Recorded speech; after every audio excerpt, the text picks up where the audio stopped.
Turn the wheels, let's go.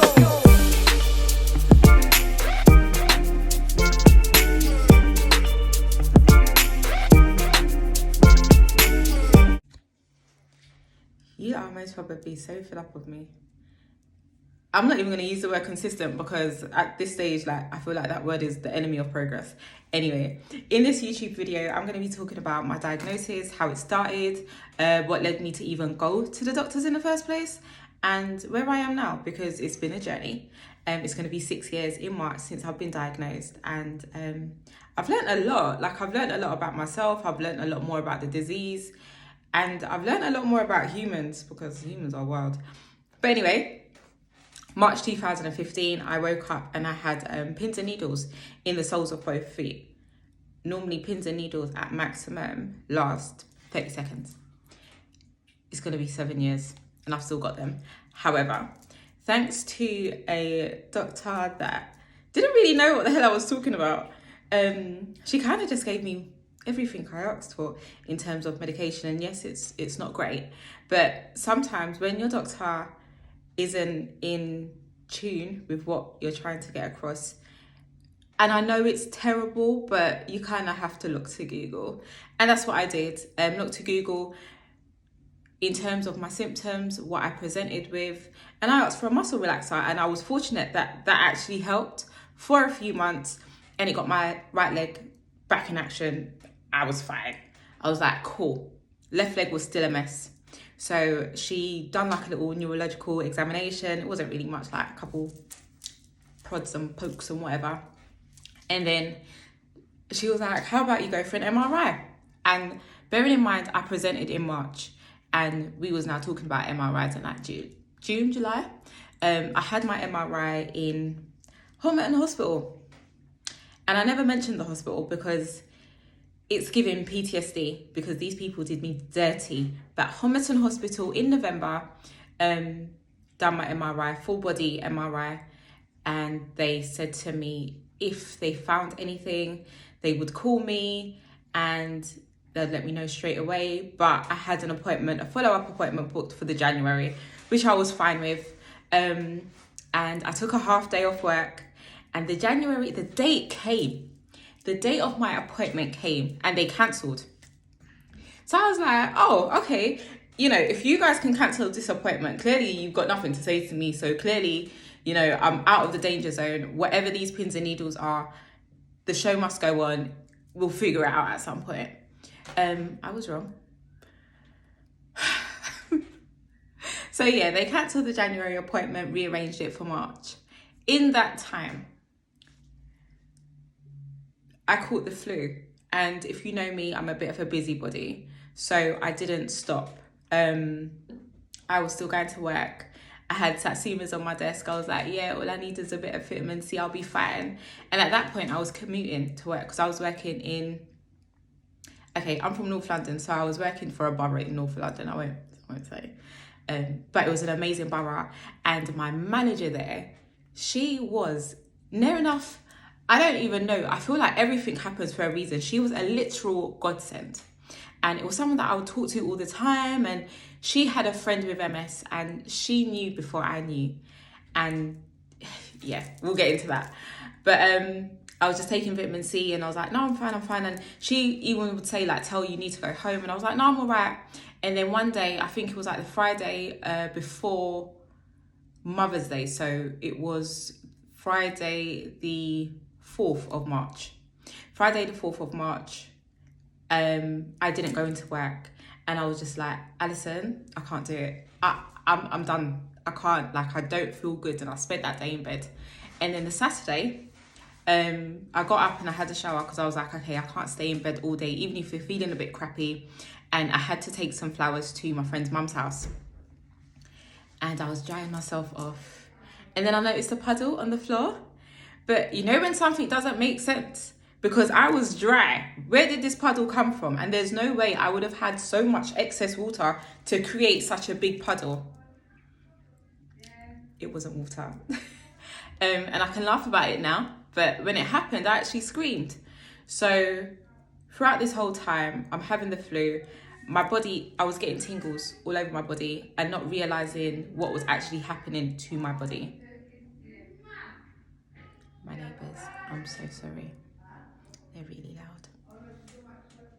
So yeah, by this time I was having like tingles all over my body, not realizing. So I'm looking at this puddle and I'm thinking, from where did you come? Like, who sent you? What is it? So I smelled it and I realized I wet myself. And that was a humbling moment. It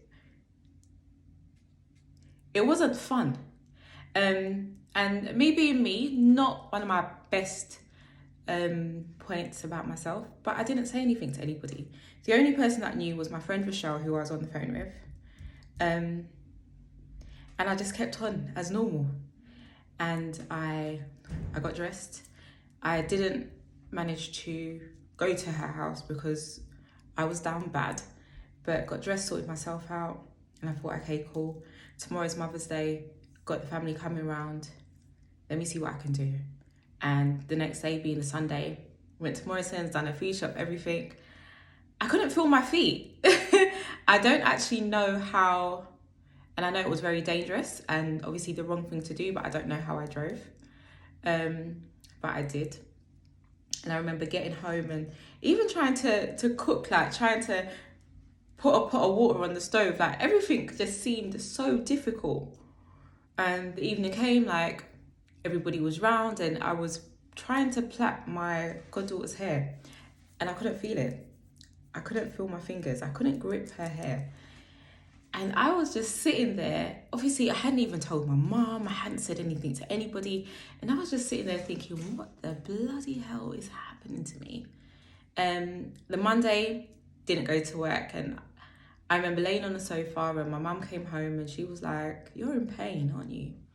And to describe it as pain, I couldn't even tell you what level of pain or where the pain came from or how it felt or even to compare it to anybody, but my body was obviously tired, but I was suffering. And to even use the word suffering in comparison to anything that I was going through isn't nice, because that's not what you want for yourself. And obviously I know my mum was very worried, but my thing is, and I still do it now, and she doesn't like it, my brother was diagnosed.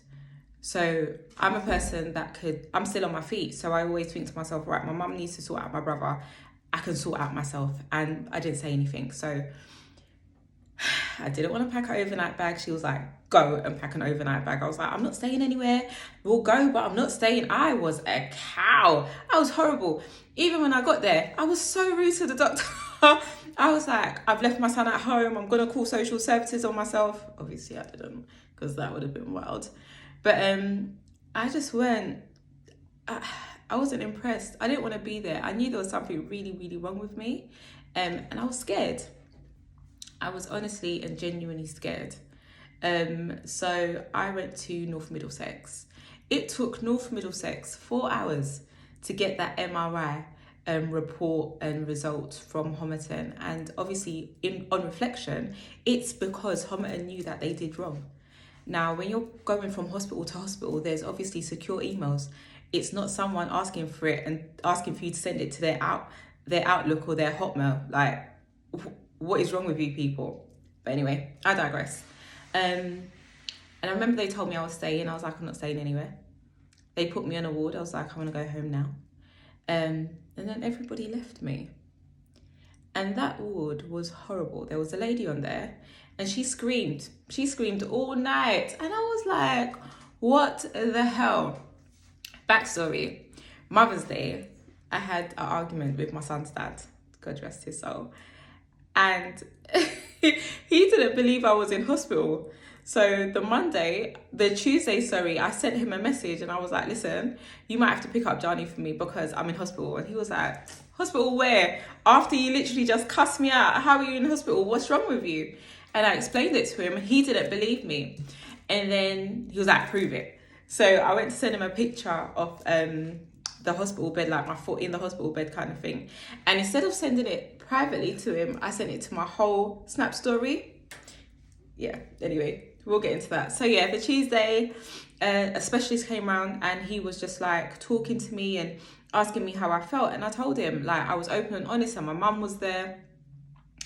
And he was like, right, okay, like he heard everything I said, he listened to me.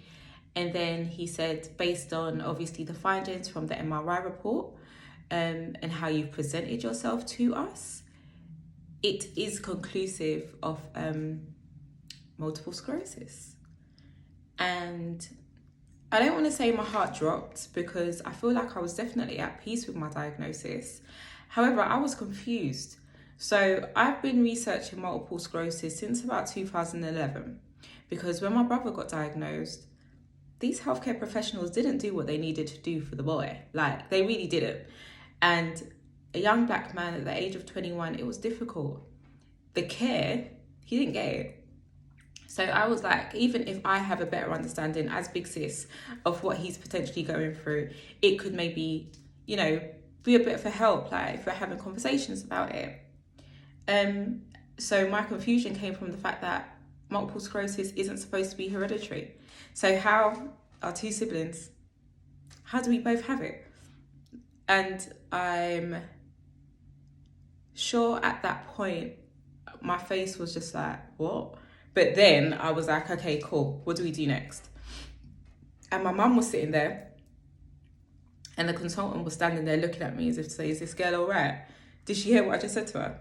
And I was like, yeah, like, what are we doing next? What next? And he was like, he's going to refer me to a specialist who he believes will be able to, you know, give me the best possible care ever. He didn't want to refer me to the hospital because then I would have just been in la la land, and we'll go from there. And I was like, cool, okay, no problem. And my mum looked at me to say, is this girl, like, is this serious?